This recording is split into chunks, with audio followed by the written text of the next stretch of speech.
Hello दोस्तों, नमस्ते। कैसे हो आप सभी? उम्मीद करता हूँ कि आप सब अच्छे होंगे और अपना आज जो निरंतर अध्ययन जारी रख रहे होंगे। तो आज की क्लास में एक बार फिर आपका स्वागत है। ये अपन जो भू संतुलन के सिद्धांत की ये अपना दूसरा पार्ट है, दूसरी क्लास है। इसमें अपन जो सिद्धांत पढ़ रहे थे, तो एक बार अपन जो रूटीन डेली रूटीन के अनुसार है, जो जो कल चीज़ें पढ़ी थी उसका अपन एक बार रिकॉल करने का प्रयास करते हैं। कुछ चीज़ें जो मैंने डायग्राम में जो बना लिया है, ताकि छोट में भी लिखी, ताकि आपको जो आसानी से जो समझ में आ जाए और किस तरीके से पढ़ना है कि चीज़ें अपन को शॉर्ट है, जो मेन पॉइंट है वो लिख देते हैं, तो चीज़ें आपको रिवीजन में जो फास्ट हो जाएगा। ठीक है, अपन ने क्या पढ़ा था कि जो भू संतुलन है, ये सब सर्वप्रथम है जो 1889 में टटन मोदी ने दिया था। टटन ने जो उन्होंने प्रयास किया था, उनकी उद्देश्य था कि जो असमतल भाग हैं, जैसे ऊपर उठे हुए भाग हो गए या नीचे, जैसे उनके बैलेंस है, किस वजह से इनके मध्य है जो संतुलन का कार्य का या व्याख्या करने का प्रयास किया था, समझने का प्रयास किया था। उससे पहले भी डटन ने तो ये आइसोस्टेसी है जो शब्द दिया था, जो ग्रीक भाषा का था, आइसोस्टेसिया से मिलकर बना होता है। इससे पहले भी इस पर है जो कार्य जारी रहा था। ठीक है, इस पर भी है जो अध्ययन जारी रहा था, जिसमें पियरे बुकिया नामक एक वैज्ञानिक हुए थे।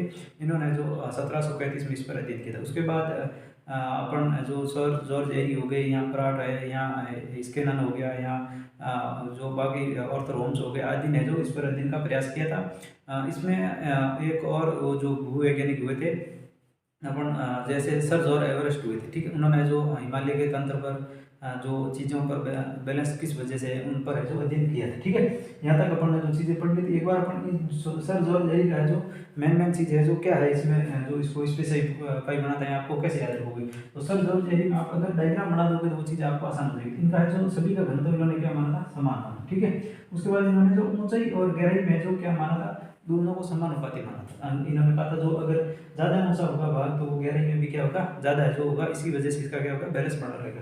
ठीक है, और अगर कोई कम ऊंचाई का है तो क्या होगा, जल के अंदर या भूभाग पर है जो कम गहराई में होगा। और इन्होंने जो ये 13 नियम पर आधारित, इनका सिद्धांत है जो 13 नियम पर आधारित है, या 13 नियम पर इन्होंने जो जो हिम प्लाव टुकड़ा लिया था और उसका जो उन्होंने जल में लोगों का परीक्षण किया था, तो उन्होंने माना था कि बर्फ के टुकड़े का कुल लंबाई अगर मान लो 10 है, 10 में से अगर उसका एक भाग क्या रहेगा, बाहर रहेगा, और 9 भाग है जो जल के अंदर भीतर रहेंगे, इसकी वजह से वो क्या होगा, संतुलित अवस्था में रहेगा। तो ये 13 नियम है जो आप 1/9 के भाग को याद रख सकते हो। तो इसमें याद रखने जैसा क्या, इनका घनत्व है जो सभी का समान है, जो सभी भू खंड हो गए, चाहे पर्वत हो गया, पठार हो गया, इन्होंने जो लिए थे, प्रकोष्ठ लिए थे, इनका क्या माना था, इन्होंने जो सभी का घनत्व है जो समान है। ऊंचाई और गहराई में क्या है, समानुपाती संबंध है जो माना था। ठीक है, जो ऊंचाई अगर ज़्यादा होगी तो उसकी भी गहराई क्या होगी, ज़्यादा होगी। और ये जो 13 के नियम पर जो आधारित है, यहाँ इसको अपन ले सकते हैं। ठीक है, उसके बाद है जो पराग मोदी हुए थे। ठीक है, इन्होंने जो क्या सिद्धांत दिया था, इन्होंने भी क्या किया था, जो अपन गंगा के मैदान का क्षेत्र हो गया, इसमें जो समतलीय मैदान भागों में परीक्षण किया था। ठीक है, उन्होंने क्या कहा था,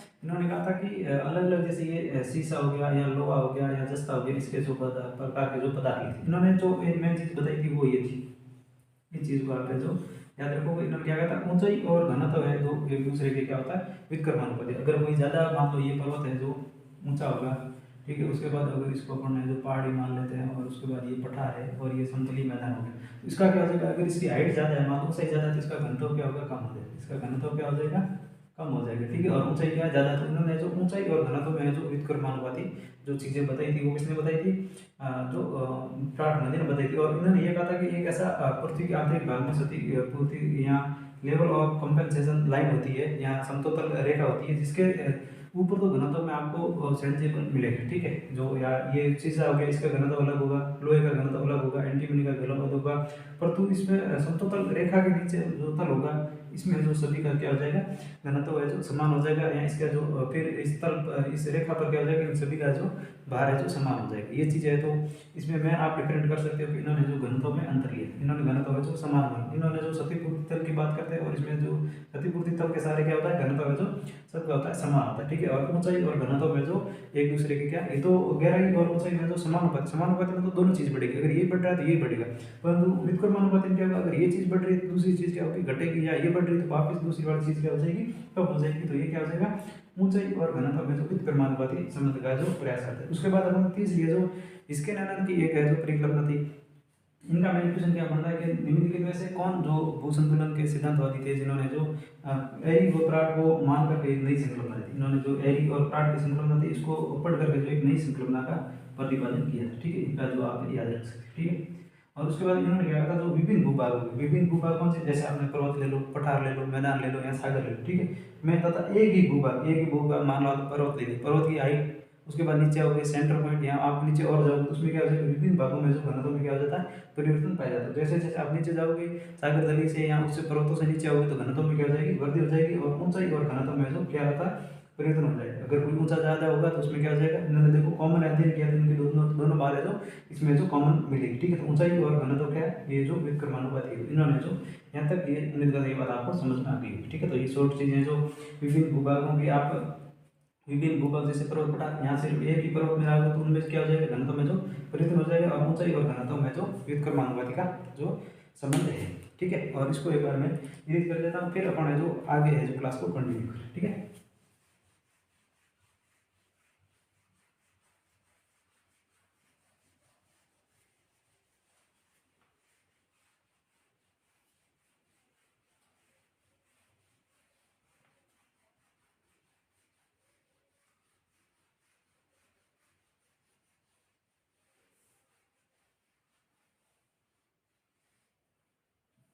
देखिए अब इस क्लास में अपन है जो एक तो फोर्ड और बॉबी की संकल्पना को अपन अध्ययन करें, ठीक है। इसकी संकल्पना है,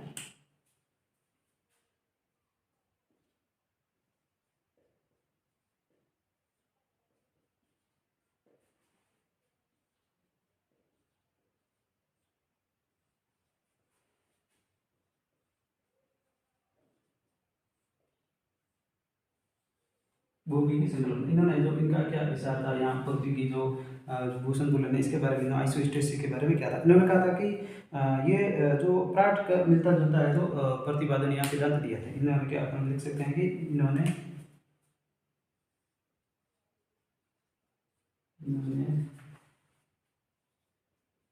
प्राट मौलिकी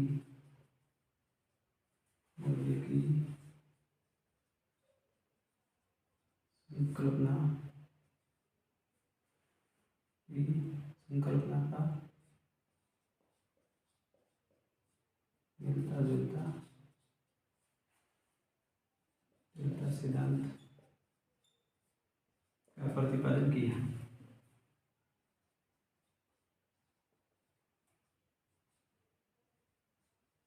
तो आप याद रखोगे कि जो प्राट की मिलती जुलती संकल्पना का प्रतिपादन किसने किया था, तो आप है जो क्या मानोगे, एफोर्ड और बॉबी की संकल्पना को आप ध्यान रखोगे। उसके बाद अपन इसमें और क्या लिखेंगे, इन्होंने क्या कहा, भूपृष्ठ के नीचे भी क्या होता है, घनत्व में अंतर पाया जाता है, ठीक है। अगर आप जमीन की गहराई में जाओगे तो वहाँ पर भी क्या मिलेगा, घनत्व में अंतर मिलेगा, परंतु कुछ गहराई पर जाने पर आपको एक ऐसी तल मिल जाएगा जो लेवल ऑफ कंपनसेशन, यहाँ क्षतिपूर्ति तल, यहाँ समतल कहते हैं, जिसके नीचे है जो घनत्व में क्या होगा, परिवर्तन नहीं होगा, ठीक है। इन्होंने कहा था, इन्होंने कहा था कि भूपृष्ठ के नीचे भी घनत्व में अंतर पाया जाता है, लेकिन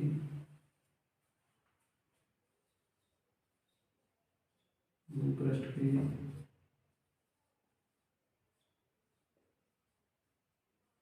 कुछ गहराई में जाने पर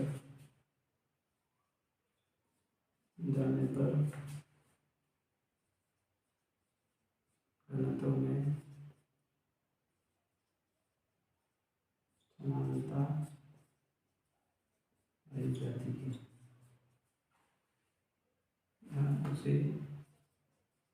उसे समतल रेखा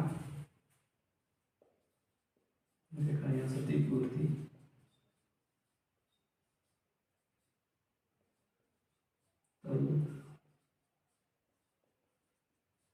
उन्होंने कहा था कुछ अगर आप भूपृष्ठ के नीचे जाओगे तो आपके घनत्व में अंतर मिलेगा, ठीक है। आप अगर गहराई के अंदर जाओगे तो आपको क्या मिलेगा, घनत्व में अंतर मिलेगा, परंतु नीचे एक ऐसा तल आ जाएगा, कुछ गहराई पर जाने पर आपको घनत्व में क्या आ जाएगी, समानता आ जाएगी। क्या आ जाएगी, वो समानता किस रेखा पर आ जाएगी, तो समतल या जो क्षतिपूर्ति एक लाइन हो जाएगी, वहाँ पर क्या हो जाएगी, घनत्व में जो समानता है जो पाई जाएगी। ये किसने कहा था, ये जो समतल रेखा के बारे में किसने कहा था, तो एफोर्ड और बॉबी ने कहा था। और इसकी जो समतल की गहराई कितनी कहा था, तो इसमें लिख सकते हो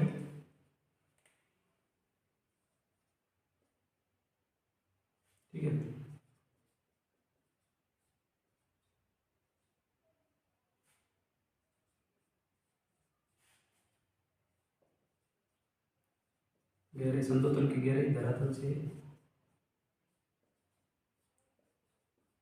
से 100 किलोमीटर नीचे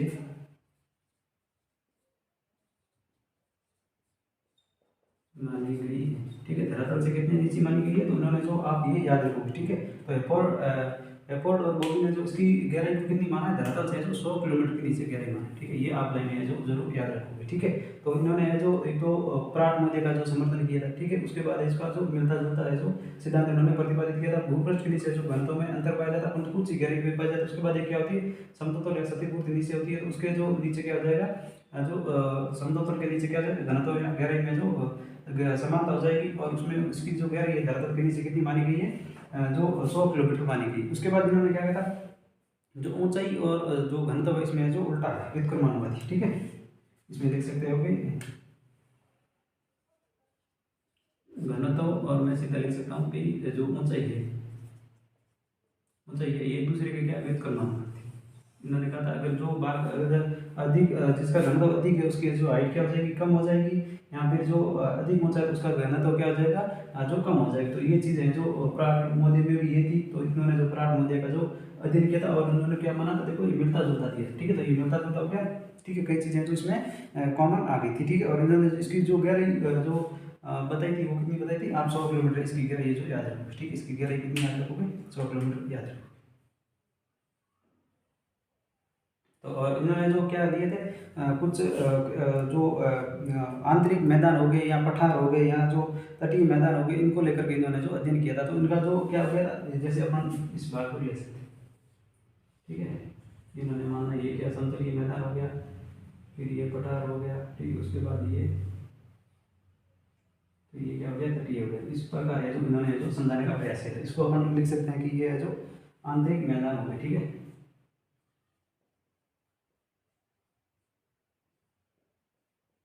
आंतरिक मैदान हो गए, यहाँ पठार हो गए,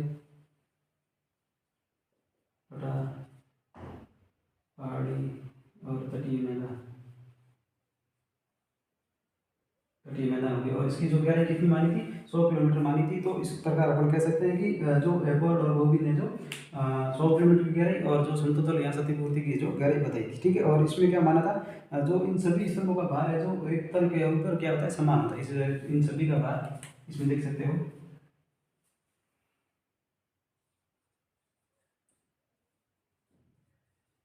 सभी स्तंभों का भार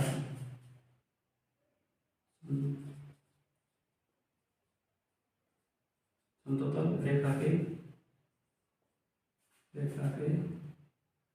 समान होता है,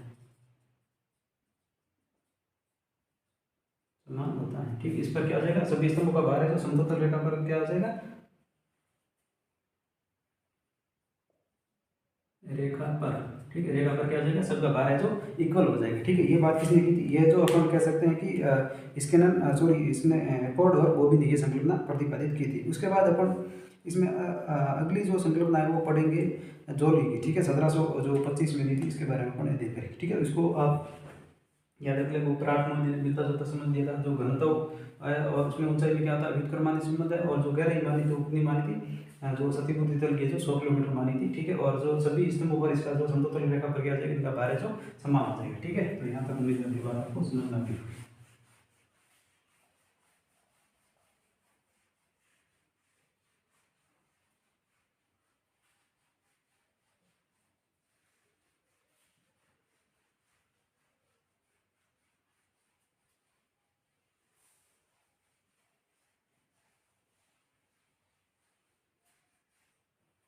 ठीक है, उसके बाद अगर अपन अध्ययन करेंगे तो हो जाएंगे जॉली में, कौन से हो जाएंगे, जॉली की संकल्पना, इसको अपन याद रखेंगे। ठीक है, तो अपन इसमें लिख सकते हैं कि जॉली की संकल्पना।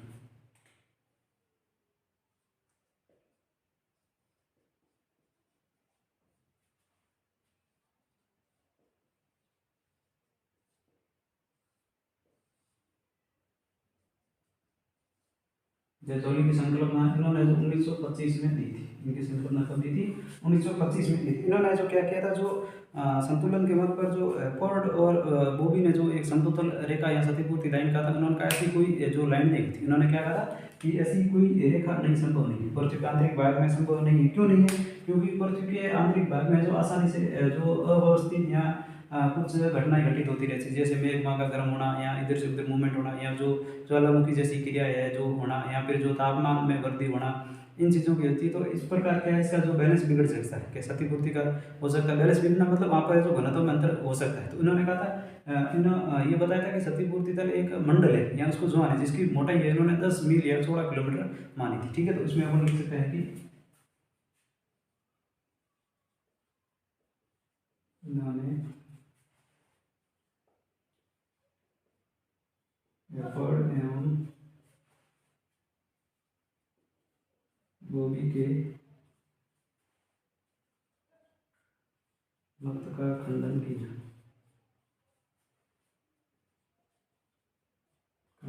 था, क्योंकि ठीक है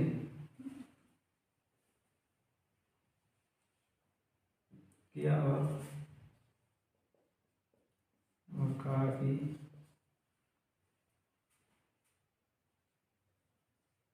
पृथ्वी के आंतरिक भाग में अव्यवस्थित क्रियाएं होती हैं, होती हैं, ठीक है, होती है जिससे क्या हो जाएगा, क्षतिपूर्ति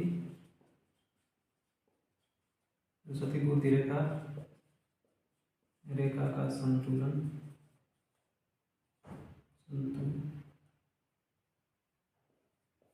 जो क्या है, संभव नहीं। ठीक है,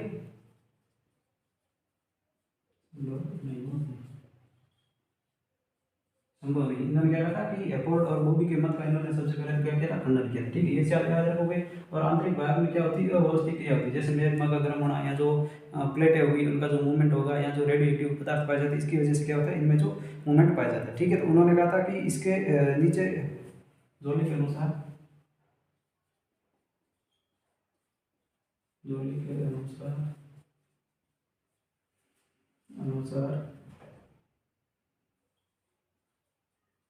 भूपृष्ठ में समान घनत्व की चरण के नीचे एक 10 मील या 16 किलोमीटर की मोटी परत पाई जाती है। ठीक है, पाई जाती है, जिसके अंतर्गत घनत्व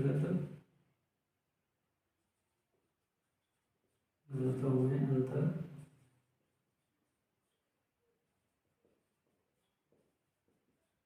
पाया जाता है। ठीक है, इन्होंने क्या कहा कि भूपृष्ठ के नीचे, जोली के अनुसार भूपृष्ठ के नीचे जो समान घनत्व की शहर है, जिसके नीचे क्या हो जाएगी, एक 10 मील मोटी या जो 16 किलोमीटर की है जो क्या पाई जाती है, परत पाई जाती है, जिसके घनत्व में है जो क्या पाया जाता है, अंतर पाया जाता है। तो इन्होंने जो कितनी मोटी, 10 मील या जो 16 किलोमीटर की है जो मोटी परत माना। ठीक है, ठीक है, इस मोटी परत को,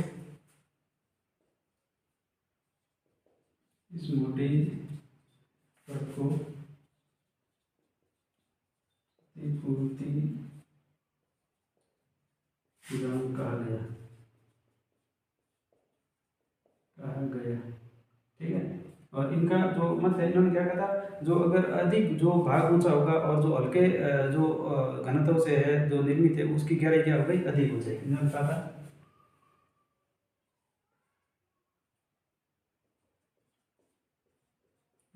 था कि जो भाग अधिक ऊंचा है तथा घनत्व क्या कम है, वह भाग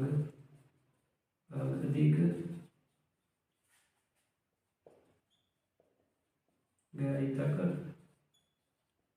डूबा हुआ है तथा जो भाग भूभाग, ठीक है, तो भूभाग छोटा है तथा कम घनत्व, सॉरी उसका क्या हो जाएगा, घनत्व अधिक हो जाएगा तथा अधिक घनत्व है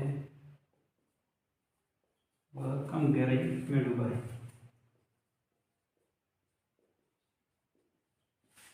कम गहराई में डूबा हुआ है। इस प्रकार आप जो दोनों के मत को है जो याद रख सकते हैं। तो इसमें अपन जो और भी ऐसी चीजें मैं आपको लिखूंगा। तो सबसे पहले इन्होंने क्या किया था, जो फोर्ड और बॉबी के मत का इन्होंने क्या किया था, खंडन किया था। ये चीजें आप जो कई बार मेन चीजें पूछने से ज्यादा है कि किसने जो किस मत को है जो खंडन किया था। जैसे पहले मैंने आपको बताया था जो एरी और प्राट का मिलता जुलता अध्ययन है जो स्किनर ने किया था, उसका जो किसी में जो पूछा गया था, ठीक है। इन्होंने जो क्षतिपूर्ति तल है जो समान जो संभव नहीं, ऐसा कौन जो व्यक्ति मानता है को क्षतिपूर्ति रेखा का जो संतुलन है जो संभव नहीं है या समान स्थिति में नहीं है, तो कौन मानता है, जॉली मानता है। और जॉली के अनुसार इन्होंने क्या बताया था कि भूपृष्ठ के नीचे जो समान घनत्व की एक शहर होती है उसके नीचे जो 10 मील की गोटी है या 16 किलोमीटर की क्या हो जाएगी, 16 किलोमीटर या 10 मील की जो मोटी परत है, अगर कोई फैक्ट पूछना है तो एग्जामिनर पूछ सकता है, ठीक है। मोटी परत पाई जाती है जिसके अंदर क्या होता है, घनत्व में जो अंतर पाया जाता है, जिसके घनत्व में जो अंतर पाया जाता है। और इसकी मोटी परत की क्षतिपूर्ति है जो जॉन कार्य, क्षतिपूर्ति जॉन या मंडल कार्य, ठीक है। और उन्होंने कहा था कि जो वो बाघ अधिक ऊंचा है, जो बाघ अधिक ऊंचा है और वो क्या हो जाएगा, अधिक गहराई तक डूबा हुआ होगा, क्या हो जाएगा, अधिक गहराई तक डूबा होगा। और जो बाघ है जो भूभाग छोटा होगा, जिसकी जो हाइट क्या होगी, छोटी होगी और वो उसका घनत्व अधिक होगा, तब वो क्या हो जाएगा, कम गहराई में डूबा होगा। तो इस प्रकार आप ये जो इनका अपन लिख सकते हैं, तो अपन कह सकते हैं अतः कहा जा सकता है कि इनके मत में एरी की तरफ झुका है या समर्थन करते हैं,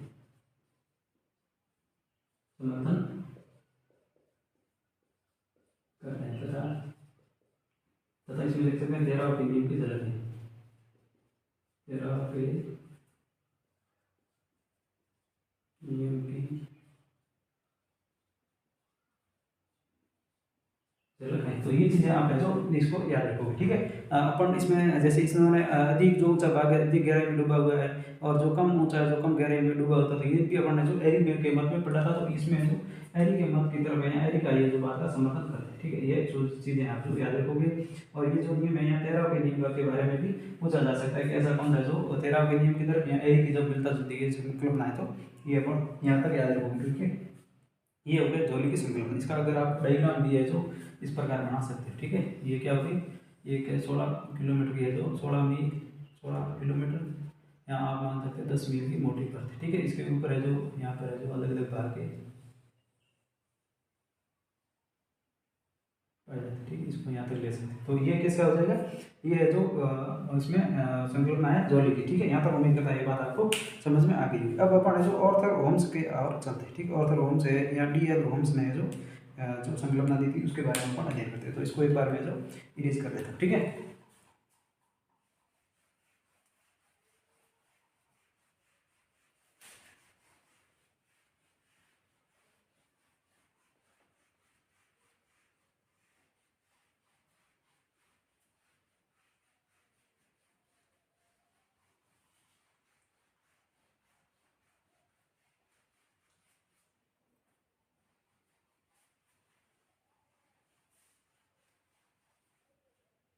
उसके बाद अपन है जो अगली संकल्पना ऑर्थर होम्स और DL होम्स के बारे में पढ़ेंगे, ठीक है। इसमें लिख सकते हैं कि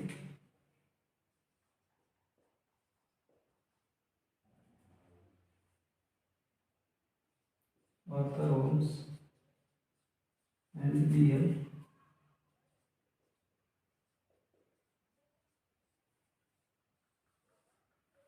ठीक है। तो इसकी अपन है जो संकल्पना का इन्होंने जो 1978 दी थी, इन्होंने ये संकल्पना कब दी थी, 1978 में दी थी, ठीक है। इन्होंने भी इनका मत है जो एरी के मत का मेल खाता है। इनका जो विषय है अपन लिख सकते हैं कि इनका विषय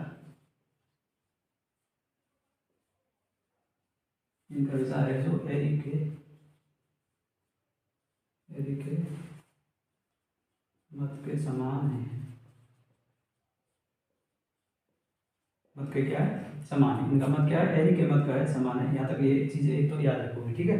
तो एरी का है जो अपन ने पहले ही पढ़ा था, मैंने भी बताया था कि ये वर्तमान में क्या मान्य है या उसको जो महत्व है जो ज़्यादा दिया जाता है। इन्होंने क्या कहा था?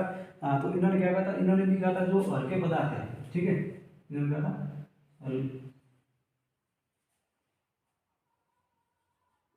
हल्के पदार्थ, ठीक है। यहाँ जो हल्के पदार्थ है जो तथा कम घनत्व वाले पदार्थ अधिक ऊंचाई वाले वाले पदार्थ अधिक गहराई तक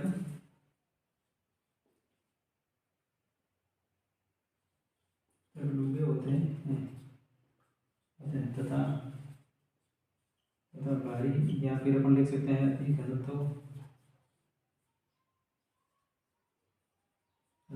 या जो अपन लिख सकते हैं कम ऊंचे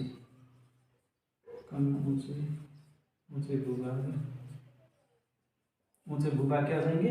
कम गहराई में डूबे होंगे, कम गहराई में डूबे होंगे, ठीक है। एक तो ये चीज़ आप याद रखो, ठीक है। तो ये जो एरी के मत का विषय है, उन्होंने जो एरी कविता भी दिया था, इन्होंने क्या किया? इन्होंने जो विभिन्न घनत्व वाली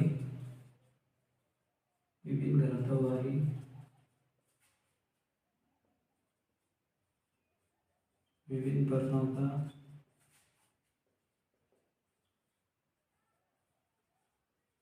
उपग्रही तरंगों के आधार पर अध्ययन कर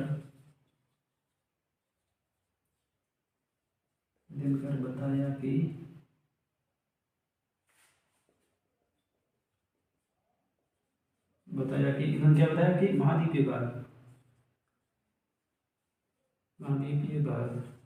जो किससे निर्मित है? सो सियाल से निर्मित है, की गहराई ये जो क्या है, इसकी गहराई क्या है? 40 से 50 किलोमीटर तक मानी, ठीक है। मानी तथा जो सागर के निकट मैदानी भाग है, सागर के निकट मैदानी भाग की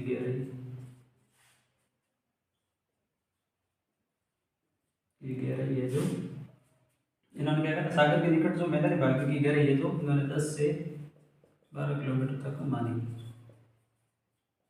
ठीक है। तो ठीक है, इसको अपन अगर डायग्राम के माध्यम से देखें तो इन्होंने जैसे अपन ये ले सकते हैं, इस प्रकार ले सकते हैं। तो अगर यहाँ कोई ज़्यादा अगर ऊंचा भाग होगा, ठीक है, उसके बाद ये हो गया, और ये अगर सागर बड़ा हो गया, तो इसमें इस प्रकार है जो समझाने का प्रयास किया था, ठीक है। तो ये क्या कहा था? अगर इसकी जो हाइट ज़्यादा है तो इसकी क्या हो जाएगी? गहराई ये जो ज़्यादा हो जाएगी। अगर ये जो कम ऊंचा है तो इसकी जो गहराई भी क्या हो जाएगी? कम हो जाएगी, ठीक है। इसको अगर हम ये गहराई क्या हो जाएगी? इसके नीचे जा रही है तो इसको हम इस प्रकार ले सकते हैं। और ये क्या हो गया? ये सागरीय क्षेत्र है, तो इसकी जो इसमें क्या हो जाएगी? जो क्रस्ट की मात्रा है या सियाल है जो कम है, तो इसमें उसकी जो गहराई क्या हो जाएगी? कम हो जाएगी। ये जो एरी के मत का है जो समर्थन करते हैं, तो वो आप हम क्या करते हैं? एरी का मत का है जो समर्थन करते हैं, ठीक है। इन्होंने ये बताया था। और उन्होंने क्या किया? जो अपन क्वेश्चन पूछे जाए कि भूकंप की तरंगों के आधार पर जो इसने अध्ययन किया था परतों के घनत्व का, तो वो अपन इसको याद रख सकते हैं। उसके आधार पर है जो उन्होंने जो महाद्वीपीय भागों की जो गहराई कितनी मानी थी? तो 40 से 50 किलोमीटर। और उसके बाद जो मैदानी भाग है, जो सागर तट के निकटतम भाग है, उसकी जो इन्होंने गहराई क्या मानी थी? 10 से जो 12 किलोमीटर की मानी थी, ठीक है। यहाँ तक उम्मीद करता हूँ ये बात आपको समझ में आ गई। इसके बाद इन्होंने जो बताया था कि जो ऊंचे उठे हुए भाग है वहाँ पर क्या उन्हें प्रक्रिया होती है? अनाच्छादन की प्रक्रिया। जैसे भूकंप आएगा तो वहाँ से क्या होगा? कोई भी जो पदार्थ मूवमेंट करेगा और वो क्या करेगा? जैसे अपन इसको मैं आपको इन्होंने इसमें देख सकते हैं कि इन्होंने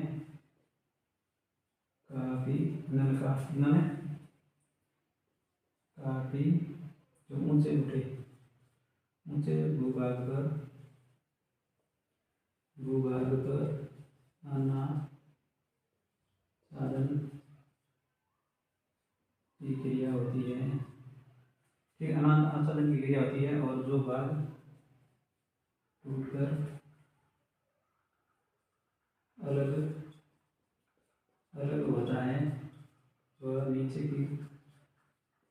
की तरफ आकर चट्टानों पर दबाव डालता है,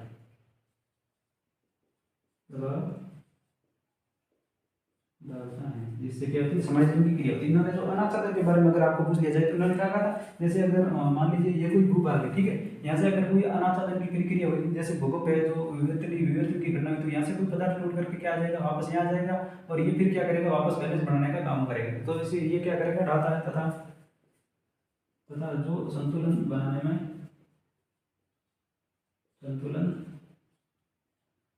है,